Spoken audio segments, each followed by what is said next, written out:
Welcome to our global audience to the getAbstract webinar on the topic Navigating Disruption in the Workplace. Thank you for joining today. People are still coming in as I'm talking. So my name is Ramona Maccinetti, and today I'll be talking to yet another very inspirational guest. She's a coach, a global speaker, and an author, and her name is Henna Inam. Henna, welcome to our show today. Oh, thank you, Ramona. It's my pleasure to be here. It's great having you today. Thank you. So Henna is a 20-year veteran of Fortune 500 companies, and she has seen firsthand the pressures of leading in times of disruption. I'm excited to talk to Henna today as the summary of her book is among our most downloaded abstracts, which tells me that we are hitting the pain point of our clients here. So Wired for Disruption presents tools and practices for navigating through those times and flourishing in the future of work. 2019 onwards have been really crazy times on many levels. I bet you agree. And let's think of disruption as opportunities to reimagine and to reinvent, to create something better. So Wired for Disruption helps each of us be inspired agents of change, use our voice, and activate the agility which is already within us. So let's embrace the next 40 minutes and absorb and learn as much as we can. In the beginning, a few housekeeping notes. Please use the chat function to interact with us. We are looking forward to your questions and try to incorporate as many as possible. And if you should have additional questions after the webinar, please contact us at corporate@getabstract.com or connect with Henna on LinkedIn. And in case you wonder, you will receive the recording of this webinar afterwards, probably at the beginning of next week. So, Wired for Disruption addresses two of the most burning business issues of the day: rapid change and calm responses to it that are sustainable and not stressed. Disruption most certainly is here to stay, but hopefully the stress of dealing with it is not. Henna, let's start personally. What exactly made you dive into the topic and write this book? Yeah, thank you. Well, I'll share a little story, if I may. I wrote about this story in the beginning of the book, so it seems like it's a good place to start. It was in January of 2020, last year, when I was at the World Economic Forum in Davos. And we walked into a virtual reality experience. And it was my first time being in a virtual reality experience. So it was the experience of being a tree, is what I had been told. So I love trees. So I walked into a virtual reality experience and was given a little seed and a virtual reality headset and backpack. And in about 10 or 15 minutes, I experienced what it's like to be a tree, from being in the ground under the soil to then growing like a little sprout and seeing like ants and water. And then I realized I was a tree in the Amazon rainforest, and it was beautiful. And suddenly I felt something on my arm, and I looked, and there was a big parrot that had landed on my arm. And at night, I was this tall tree, and I saw these beautiful canopy of stars, and I was just really enjoying the experience. And then all of a sudden in the morning, I heard these sounds of disruption. And I heard loggers coming and burning the forest to make room. And in fact, just this week, I read something in the New York Times about how the Amazon rainforest is being burned down. And you're probably thinking, what does this have to do with disruption? Ramona, walked out of that experience viscerally shaken, as I could feel the heat almost, being burned down. I felt like what it's like to be burned down.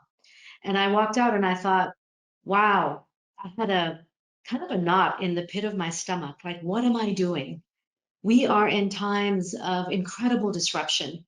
And what am I doing? And how can I be helpful? And I kind of left with that question, but feeling quite helpless, actually. And then when the pandemic hit, I remember in the US, we went into lockdown in March. And I sat myself down and I said, okay, how can I be a force for good in this time? How can I be helpful?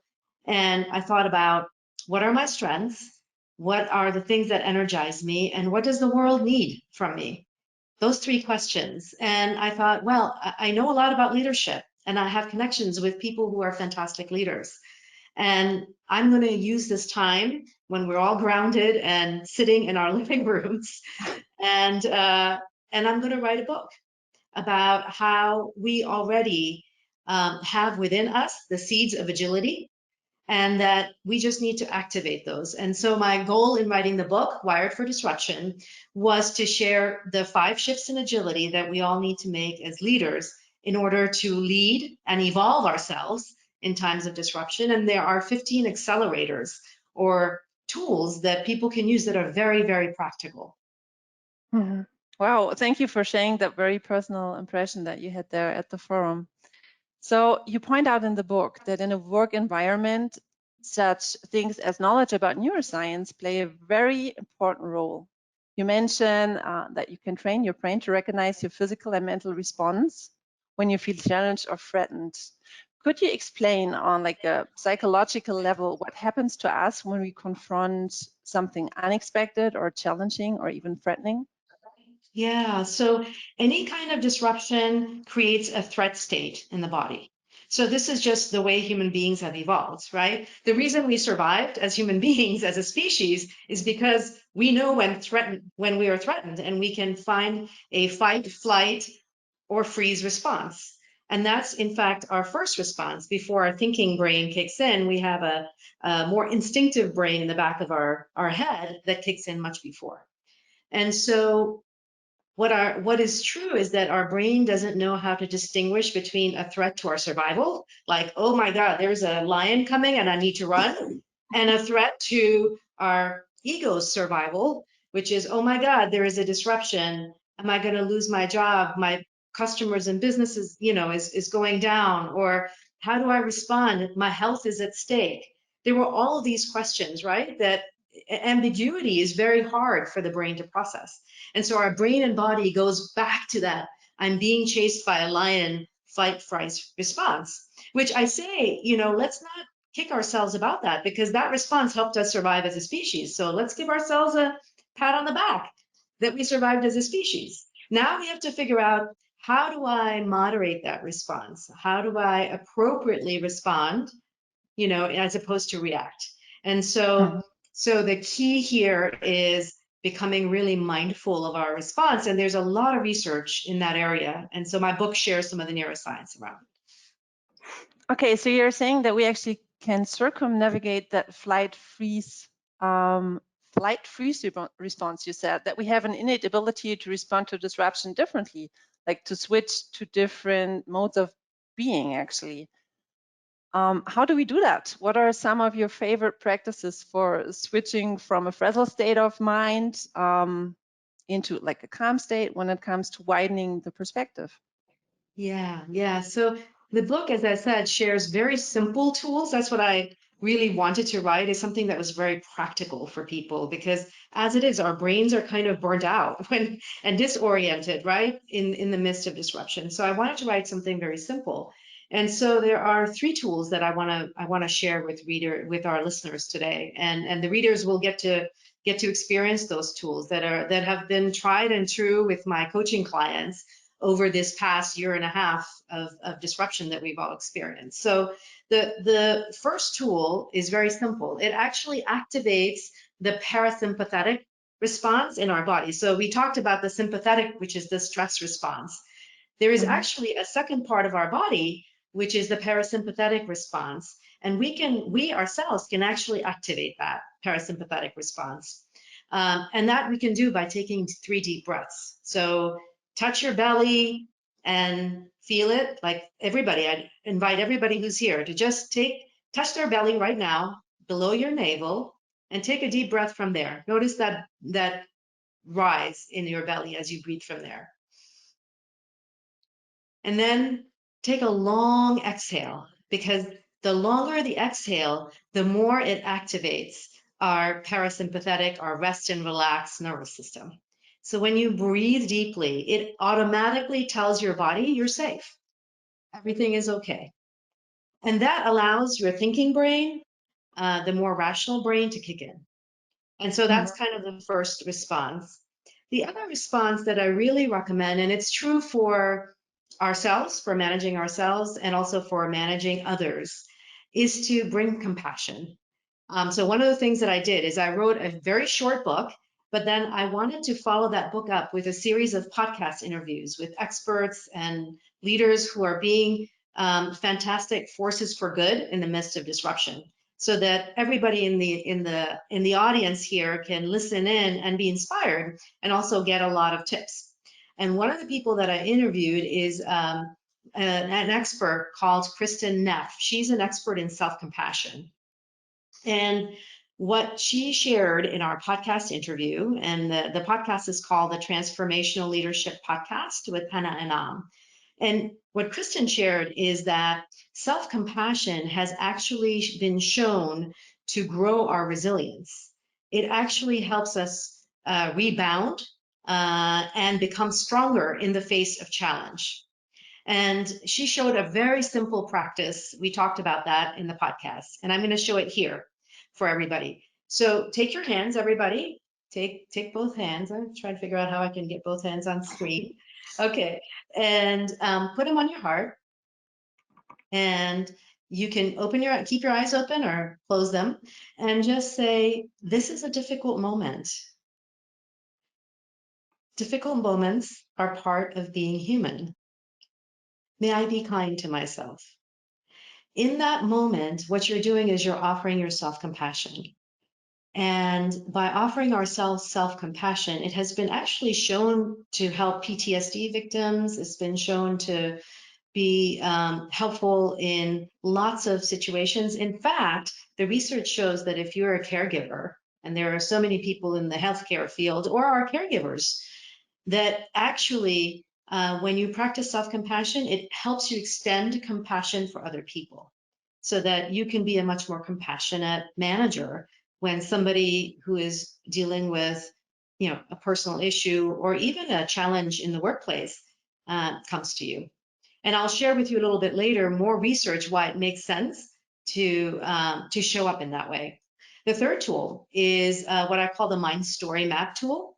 And it's a tool that helps us understand, once we've calmed our nervous system down, our thinking brain can kick in and we can become much more mindful about, what is this situation really? Is this a real threat? What are my emotions that I'm feeling? What are the behaviors that are underneath, that are going to be created as a result of these emotions that I'm feeling? What are the outcomes of those behaviors? And is that something I really want? And so this mind story map tool helps you create a gap, right, between your reaction, which creates dysfunctional behaviors, oftentimes controlling behaviors or other, silo behaviors. And it helps you kind of take that gap between what is your reaction-led behavior and your response-led behavior. Mm-hmm. Wow, I like that. That's super applicable. Could you give a very concrete example from from a person that you have coached from your a work experience, actually, a business situation where something went terribly wrong, I don't know, and then maybe where those very simple applicable tips could really help to solve the situation? Yeah, so I really love my executive coaching clients. They're so powerful in their use of some of these tools. And they're already, even before we get into a coaching session, they're already using those tools in their everyday, work situation. So this happened actually yesterday. I was talking with a individual who's a coaching client, and he shared with me a situation. When he came onto the call, he was quite upset. He shared with me a situation that had just happened where a peer of his had gone and spoken to the CEO about him. And instead of dealing with the situation that they had, their teams were not getting along, and coming to him directly, he had gone to the CEO and complained. And he was, angry. And so he had just had another meeting where the two of them were in another meeting with their direct reports, and he said it had been a really awkward meeting because he was holding this anger, and I he can could tell imagine. the other person was also holding a lot of anger, and it was creating an impact in the culture, right, in their Mm. direct reports. And so what I say is who we are being in this moment impacts the culture. We have all these fancy studies about what we can do to improve culture, but it really comes down to something really simple, which is who am I being in this moment and how am I showing up as a leader? That's what impacts culture the most. And Mm-hmm. so this tool, the Mind Story Map tool, we went through the Mind Story Map tool, and he recognized that he was holding a lot of hurt. And we actually first processed through that emotion of hurt that he was feeling. And then we talked through like what were the reactive behaviors that it was going to cause. And, a lot of siloed behavior, a lot of sort of not talking and communicating with one another. And then he thought about his values. What are the values that are important to him and how does he want to show up? Mm-hmm. And what does that look like? And what is the impact of that on culture when he shows up with his own values, which are one, things of collaboration and co-creating with others. And so that was a very powerful example in my view, because it not just impacts this particular individual, but it impacts the culture of the entire organization. Mm-hmm. Yeah, wow, awesome. I was just thinking, how can the tips that you came up with in your book, how can they help leaders to navigate hybrid workplace situations? What tools might be useful there? Face to face is always different than through computer. Yeah, yeah. So I would say, look, we've been coaching face to face in the past, and now in Zoom, I've been coaching my clients over Zoom or over Teams. It's a video, and a lot of people believe that video situations create a distance. And what I would say is, yes, that's true some of the time. And I've also seen that teams and individuals can actually close that gap when they listen. So, one of the tools in my book, one of the 15 accelerators I talk about in the book, is actually about listening. And how do we listen, which is kind of the four levels of listening that I talk about, because how we listen to each other and how we are present to each other and how do we show and demonstrate that we actually care for each other is what really makes the difference. In fact, one of the 5 forms of agility I talk in the book is called trust agility. And hybrid work teams absolutely need trust because the research shows that teams that have trust are actually 9 times more agile than teams that don't. And so our ability to listen and care and have compassion for each other creates trust. And that trust is what enables teams to be learning and productive and engaged. I mean, we've had the grand resignation that everybody's talking about. And the reason why is because so many of us have had the opportunity to really think about what's meaningful in the midst of all of this pandemic. And so leaders who listen and care and really connect with their people have the opportunity to discover what it is that their people care about. Mm-hmm. Yeah, nice. There is a question coming in the chat, very much related to what you're saying. How do you deal with virtual team conflict and misunderstanding? Yeah, that's a great question. Because the example that I gave, right, about these 2 people, both reporting to the CEO, having this team conflict. And the way to deal with it is actually to listen, is to first start by listening, to Mm-hmm. understand the other person's, first of all, figure out what your own mind story map is. How am I seeing this situation? What are my beliefs about myself in this situation? What are my beliefs about other people? What are my emotions in this situation? So the first thing is get yourself centered. The second thing is then to go talk to the other individual and really listen. And there are 3 levels of listening that I talk about that are actually there are 4 levels, but the level of listening is listening to understand. So I'll share just a little bit. One of the tools is the listening tool, and I talk about 4 levels of listening. So the first level is listening to talk. Most of the time, we're listening to the other person, but really what we're waiting for is for them to stop talking so we can talk, right? So we're not really listening. That's listening at level one, and that's okay. That's like we're in that listening mode a lot of the time when we're in team meetings, right? The second mode of listening is listening for facts or listening to, understand something new. Like, oh, okay, I did not know that, this particular thing, I need to have this data or fact. The third level of listening, which is I call listening for empathy, is to understand, how is this other person feeling? Understand what's happening for them, be able to step in their shoes and see what is the world like for them. And so one of the things that I asked my client yesterday when I was talking with him about this, mishap with a peer, I said, how is the other person the hero of their own story in their mind story map? And it really causes us to take that step back and say, how are they seeing the world? And really understanding. And so I think at the beginning of any conflict, to resolve it in a healthy way, is you have to see and step into the other person's shoes and then have the conversation, to understand where they're coming from. Hmm. And the good news is actually that you can learn this. You can learn that level of reflection on also listening on those 3 levels. Henna, somebody's asking in the chat, what is the title or name of your podcast?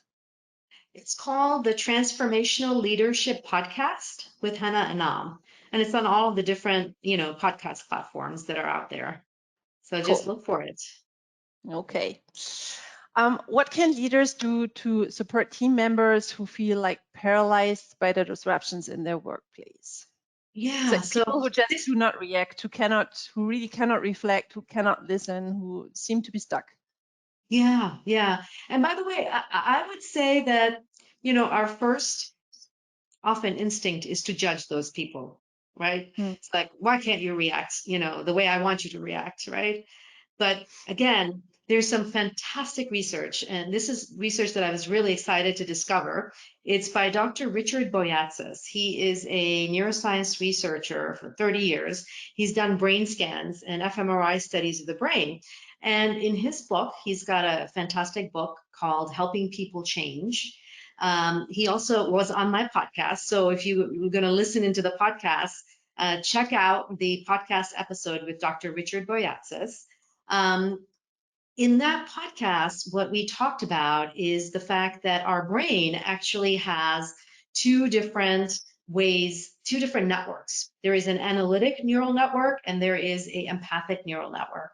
The analytic neural network is very task focused. It's like, okay, what's the next task? What do I need to get done? What's the problem I need to solve? The empathic neural network is about being connected with others. And guess what is the network we need to get ourselves and others in order to enable change to happen? We have to get others and ourselves in the empathic neural network. So his research has shown that if you really want to help people change, in other words, if they're stuck in a certain emotion or if they're stuck in there's a whole series of research called the Kubler-Ross change curve, where it shows that when anytime disruption happens, our natural response is that we get stuck or we get a disbelief or we tend to discount that something happened as our brain is trying to figure it out. Then we get into these rough emotions that anger or disappointment or sadness or numbness. And then the third is that phase of where we actually integrate. And the fastest way to move people through that curve is actually through compassion, through empathy. If you add stress, like controlling behaviors or not trusting behaviors, it actually moves people deeper into those states that are not useful and effective. And so as a leader, the most important thing that you can do is to show compassion, to show empathy, to listen deeply, and definitely listen to that podcast episode. Okay. So if leaders should help people to focus on things that trigger positive emotions and like help them understand their unique contribution to an organization, like how can you simplify things to get through to everyone when everyone is running at the limits? Yeah. Yeah. I mean, the example of a lot of leaders that were effective during the pandemic. I mean, I'm thinking about leaders of airlines like the local airline here is Delta Airlines in Atlanta, Georgia. Their CEO, Ed Bastian, did a fantastic job. I mean, the airline industry sort of fell apart during the pandemic, early in the pandemic when, nobody was flying. And, the other leader that really kind of stands out for me is the former CEO of Marriott Hotels.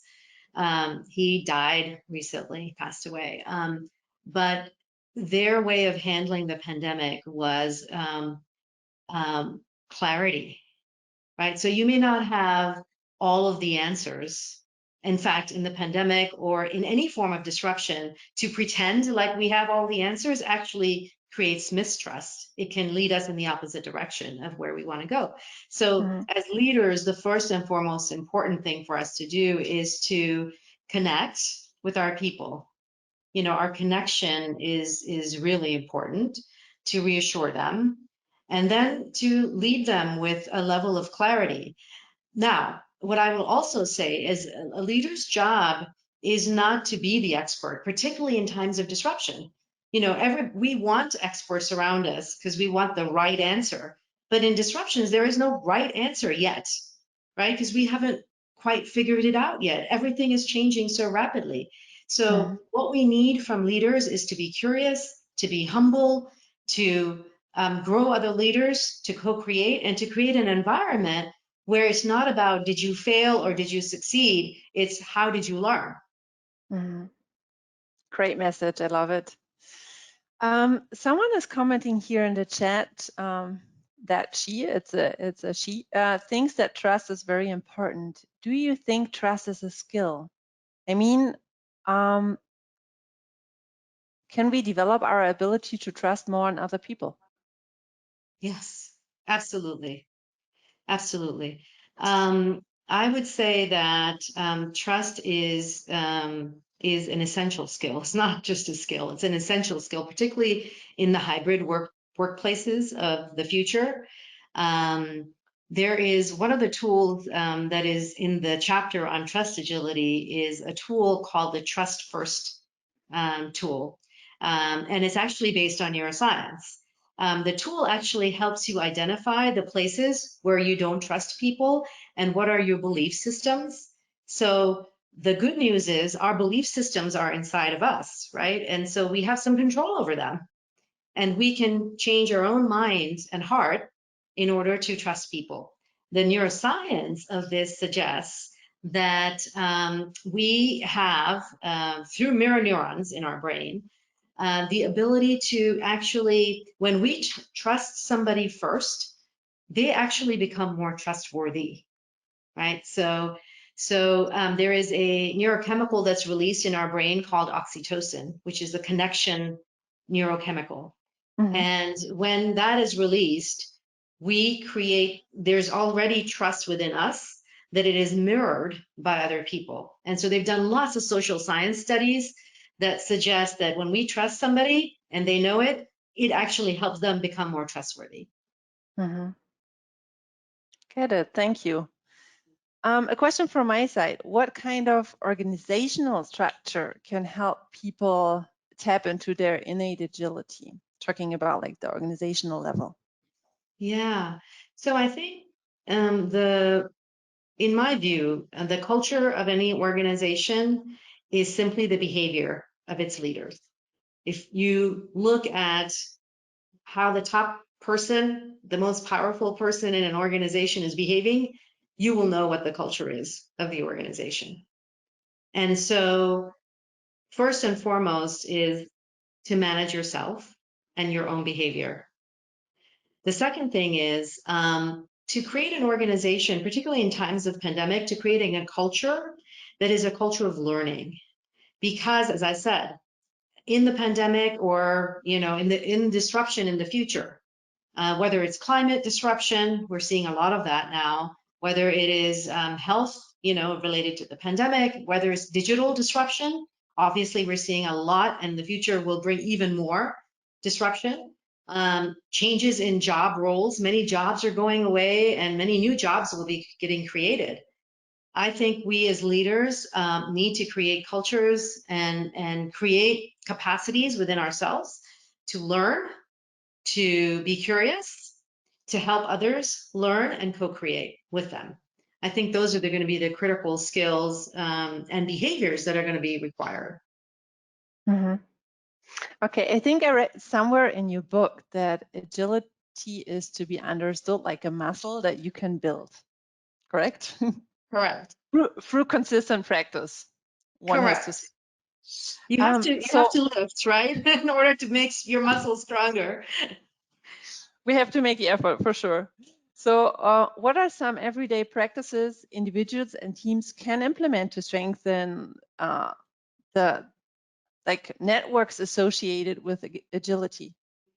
Yes. So I would say the first thing that every single leader needs to take away, which is a practice I recommend to my coaching clients, is to give yourself 15 minutes every day to get in touch with yourself. How am I doing? What is my state of being? You know, am I stressed out? Am I in a healthy mind and body state? And if you're not, then go get yourself there first. Because remember, the culture of an organization is set by the character of the leader and who they're being now.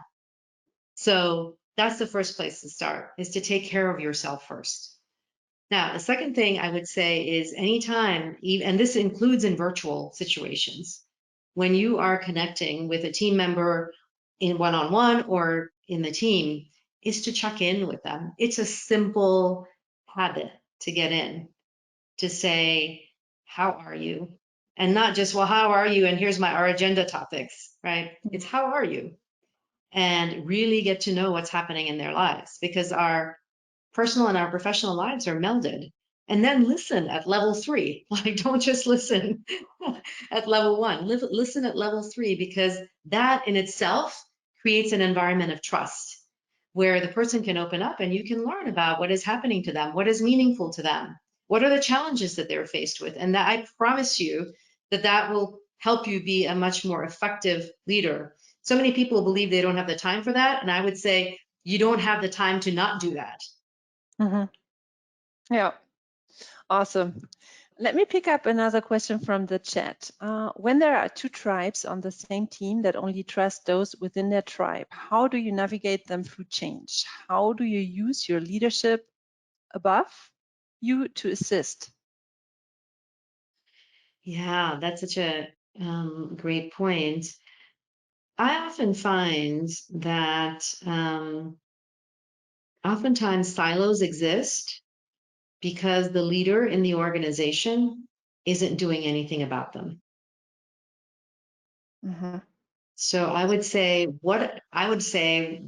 if you're the leader, what are you doing that has created those two silos? And what are Okay. you doing to prevent those silos from happening? So that's kind of the first thing, is look inside first. Then I would say whoever the leaders of those silos are, because all silos have leaders, right? The influential people. Now they could be influential in the hierarchy or just influential in terms of power. I would bring them together to have a conversation so that you can all get on the same page on what is happening and why is it happening, and understand. Oftentimes, the example I gave my coaching client earlier, it's Mm-hmm. these small miscommunication kinds of things that build up and people hold grudges, right? And unless that conflict is addressed in the open, in a way that people are willing to be understood and talk to each other, those conflicts will remain. And they prevent collaboration, and they prevent agility, and they prevent trust. Yeah, it seems there's a lot of homework to do on the sides of our leaders who are listening in today, but the good news is really that there are tools and tricks, and that problems like those can be solved. It sounds all very promising, and it makes very much sense, I think, all very applicable. Yeah. And I will also say, Ramona, that these tools sound easy, and the hard work is the work that of the individual, right? That's the where it requires courage, it requires commitment, It requires the heart. It's like you have to do the practice. The weights are there. Now you have to lift. Mhm. Yeah, someone is asking, is there any tip to develop self-empathy and empathy in a virtual professional environment? Yeah. So I would say, actually, in the podcasts, listen to the podcast episode with Dr. Kristen Neff. I also have one of the podcast episodes is called Empathy. So it's a guided mindfulness practice for you to develop empathy for yourself and for others. And so look for that. I also have a course on LinkedIn Learning that's been taken by over 500,000 people, and it's called Mindfulness Practices at Work. And you might, try that if you like that kind of thing, because they're very short 5-minute practices. And really, when we're practicing, we're developing new neural networks in our brain. So every time we practice, we become stronger. It becomes easier. Mm-hmm. Yeah, thank you for sharing those additional materials. I understand that's a complex topic. It's not like something that you can just learn this in a second, even though if it's super applicable and in short units, but still you have to practice. So thank you for sharing. I would like to round up our discussion with a very important question at the end. What are your favorite learning tools when it comes to new habits, like to challenges, to opportunities? Do you have favorite learning tools?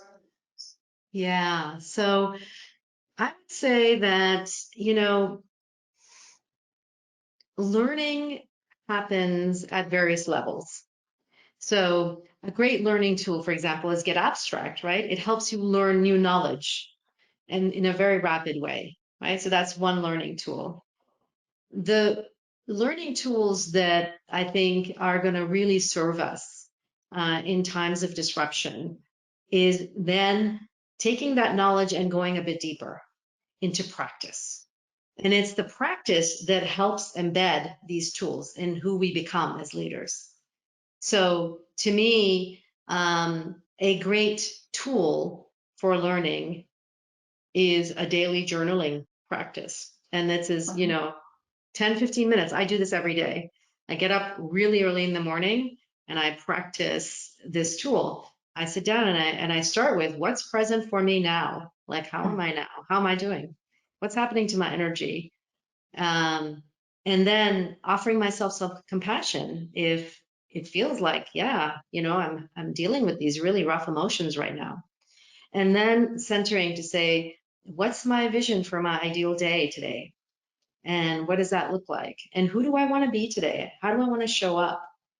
All these are, fantastic tools. Like the reflection tool, I would say, is a great one. Another tool that I would recommend is mindfulness. I think with how rapidly our world is changing, to me, mindfulness is a meta skill. It allows you to not be in the past, but be here now. And so many of our brain likes to create shortcuts, and we have all kinds of biases. There's like 200 to 300 biases that are well documented that the human brain has, right? And these are just the brain's way of survival. And so having a practice of mindfulness allows you to understand, wow, I may have a bias here in how I'm listening to this other person. If I like them, I may have the propensity to believe them much more. If I don't like them, then I may have the propensity to not believe what they're saying. And yet this information might be really critical to making a good decision for the business. And so having the ability to be mindful of what's happening over here, what's happening over there, and see the bigger picture and lead in an ecosystem, I think the mindfulness tool is a fantastic tool. Empathy, compassion, more and more, the problems to which we as leaders are going to be called are ecosystem problems. They're not a problem that one individual can solve, particularly as you get into higher levels of leadership. I happen to serve on a board of a publicly traded company. And what we're talking about is not just the company, but the ecosystem that it's in. And how do we influence and work with the ecosystem? climate change or the pandemic, these are not individual problems that one person can solve. And Mm. so how we influence others, how we listen to them, how we are able to collaborate with them, how we're able to be open to them changing our point of view just as much as us changing their point of view. All of those are really critical skills. And for that, empathy and humility and compassion and listening skills are what's really important. Mhm. And you know what? You just said it. I have a journal too, actually, and I made a habit out of keeping it. So every day in the morning, I take like 2 minutes, at maximum 2 minutes, writing down what are my goals for the day. And in Yeah, the evening, before I shut down my computer, I take another 2 minutes and reflect on what I wrote in the morning. And in yeah, that way, I also structure my next day. So it's like yeah, a constant evaluation of how I'm performing. In the yeah. beginning, I must admit, it was a bit painful. But yeah, when you make a habit out of it, it can really support you getting through your day and also learning from yourself. Yeah, yeah. I think that's such a good point. I'm really happy, Ramona, that you're doing it and that you're reinforcing that message. It doesn't take long. In fact, I interviewed the CEO of Humana, which is a Fortune 50 company, on my podcast, and you guys can go listen to that. And he said, if the CEO of a large Fortune 50 company can spend 15, 20 minutes doing their journaling, certainly all of us can as well. We can Mm. find the time to do that. And he said it's an essential tool for productivity for him, for reflection. Yeah, awesome. Super cool. So thank you very much, Henna, for sharing your insights today. I also would like to say thank you to our audience for participation. We really hope that we were able to deliver on what we promised, which is giving applicable advice for navigating disruption in the workplace. You will receive the recording of the session today and the next days, as I said. And please also take time to participate in the short survey, which is coming with the recording. For more relevant content on today's topic, there is Henna's podcast. Also, please check out the channels in the getAbstract library, which are change management, organizational development, or you might want to read something from the channel Change Your Attitude. It's also super interesting. So here you can see again the contact to getAbstract. We are going to pull up that slide in a second. And as I mentioned before, if you want to get in touch with Henna, please watch out for her on LinkedIn. So we are having the video here, but we are looking for the slide, never mind. So yeah, we look forward to hearing from you. All the best to you, Henna, all the best to the audience, and we see you again next time. Goodbye, and thank you so much. Thank you. Thank you, everybody. Bye, Henna. Have a good day. Bye bye.